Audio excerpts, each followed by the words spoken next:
안녕하세요. 라엘입니다. 오늘은 갑진년 2024년에 제가 일간별 운세를 올리긴 했지만 올해 상담도 그렇고 연예계 이슈도 그렇고 특별히 갑진년 마지막까지 조심해야 되는 일간들에 대해서 한 번 더 말씀드리기 위한 제 영상입니다. 특정 일간들이 비슷한 양상이 좀 많이 일어나고 있어요. 네. 천간의 12개 일간 중에서 바로 을목일간, 그리고 기토일간, 그리고 신금일간, 그리고 마지막으로 개수.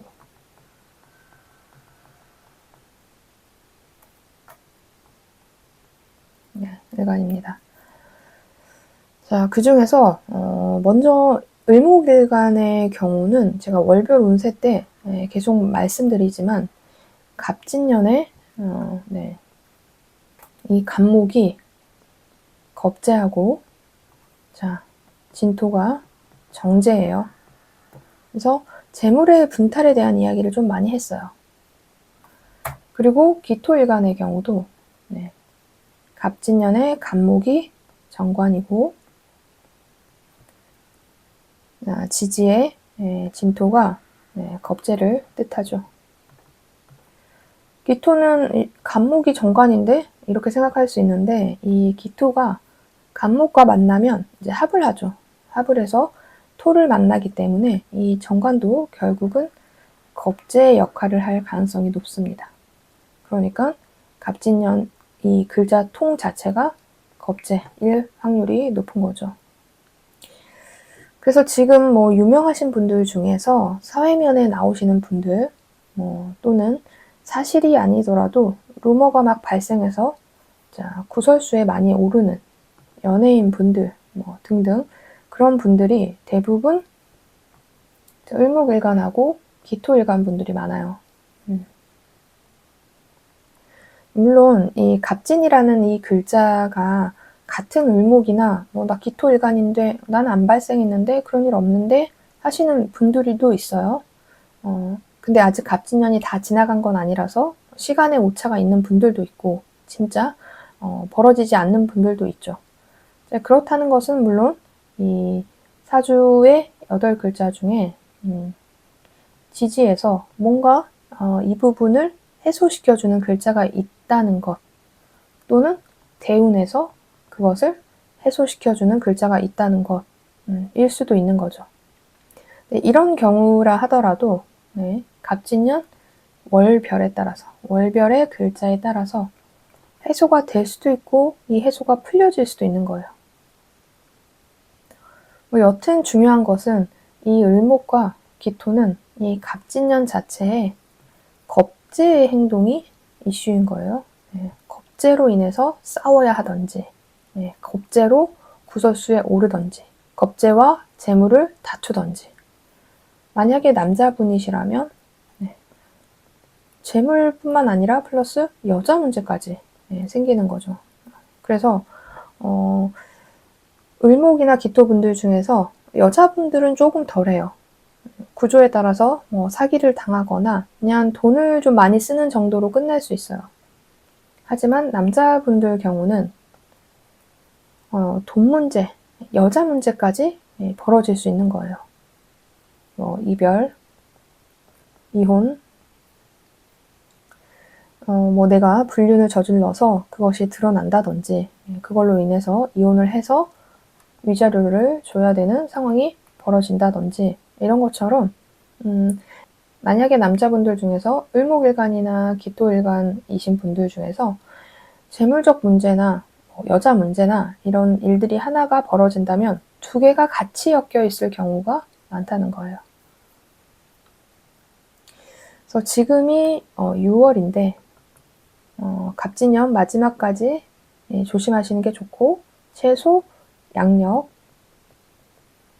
10월, 11월까지는 몸을 사리시는 것이 좋습니다. 자, 다음은 신금일간이에요.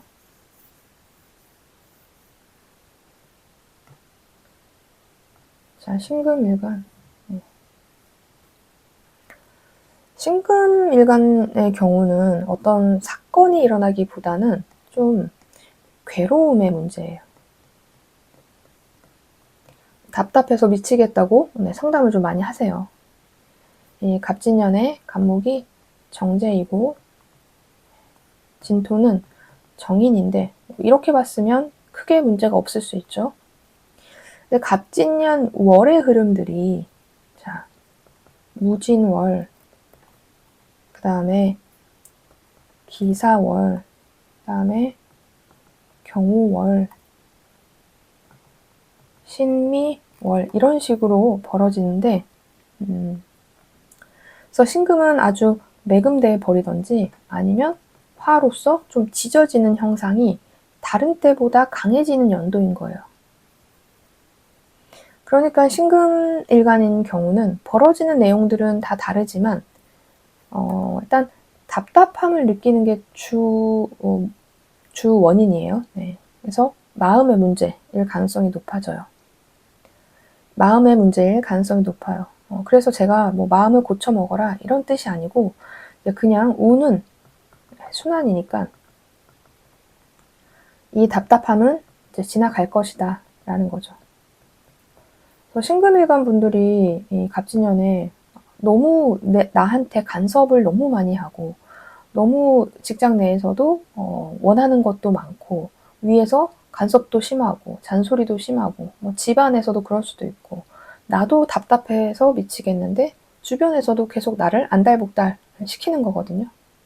그렇지만 자, 운은 순환이 된다고 했죠. 그러니까 지나갈 것이다 말해주고 싶어요. 저는. 그래서 2024년 중에 4월, 양력 4월이 아마 피크였을 거예요. 네. 5월은 조금 꺾이긴 하지만 그래도 만만치 않았을 것이고 6월, 7월을 찍고 나면 훨씬 나아지니까 좀 몇 개월만 참으면 된다. 네, 이 부분 이제 설명드립니다.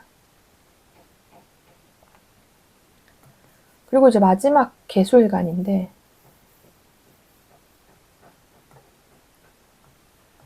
자, 개수일간 분들은 사실 상담도 잘 안 하세요. 네, 마음에 고민이 있던 뭐 사건이 터지던 좀 자기가 안고 가려는 성질이 강해서 그런데 갑진년이 사실 이 갑목은 상관, 진토는 정관으로 상관, 견관되는 한 해이죠. 상관이 무조건 나쁘다는 건 아니에요. 각자의 대운에 따라서 상관, 견관이 적당히 해소되면 그냥 기존의 것을 바꾸고 새롭게 뭘 시작하거나 하고 싶다는 마음이 든다거나 진짜 그렇게 뭐 투지가 생겨서 더 좋은 방향으로 나갈 수도 있어요. 근데 만약에 이런 부분이 좋게 해소되지 못하는 구조이거나 대운이다 하면은 거기에서 내가 플러스 직장 생활을 하는 사람이다 하면 이 직장 내에 문제가 생길 수 있는 부분이 있는 한 해예요. 근데 만약 내가 직장 생활을 안 한다 하면 뭐 자영업 하실 수도 있고 또 뭐 여자분이면 전업이실 수도 있죠. 네. 자영업을 한다면 명예에 대한 실추가 오는 시기인 거예요. 뭐 구설수나 실추. 그렇다는 것은 뭔가 컴플레인이 많이 들어온다든지 하는 부분이라는 거죠. 네. 전업의 여자분이다 하면 나는 배우자로 인한 고충을 겪을 수 있는 한 해라는 거예요.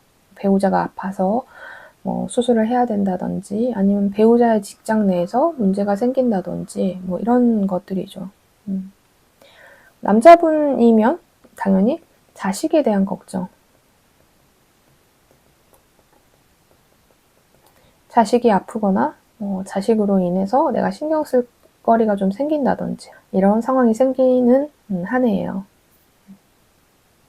그래서 개수일간 분들도 최소 양력으로 10월, 11월까지는 조심하는 게 좋습니다. 아무것도 안 하면 아무 일도 안 일어나는 것도 맞아요. 그래서 최소한의 나의 일, 또 내 가정, 운동 정도만 하시고 이 남은 갑진년에는 좀 조용히 지내시면 별탈 없이 지나갈 수 있어요. 그래서 괜히 일을 벌리지 않는 것이 좋은 한 해이니까 조금 참고 해서 남은 하반기를 보내시면 좋겠습니다.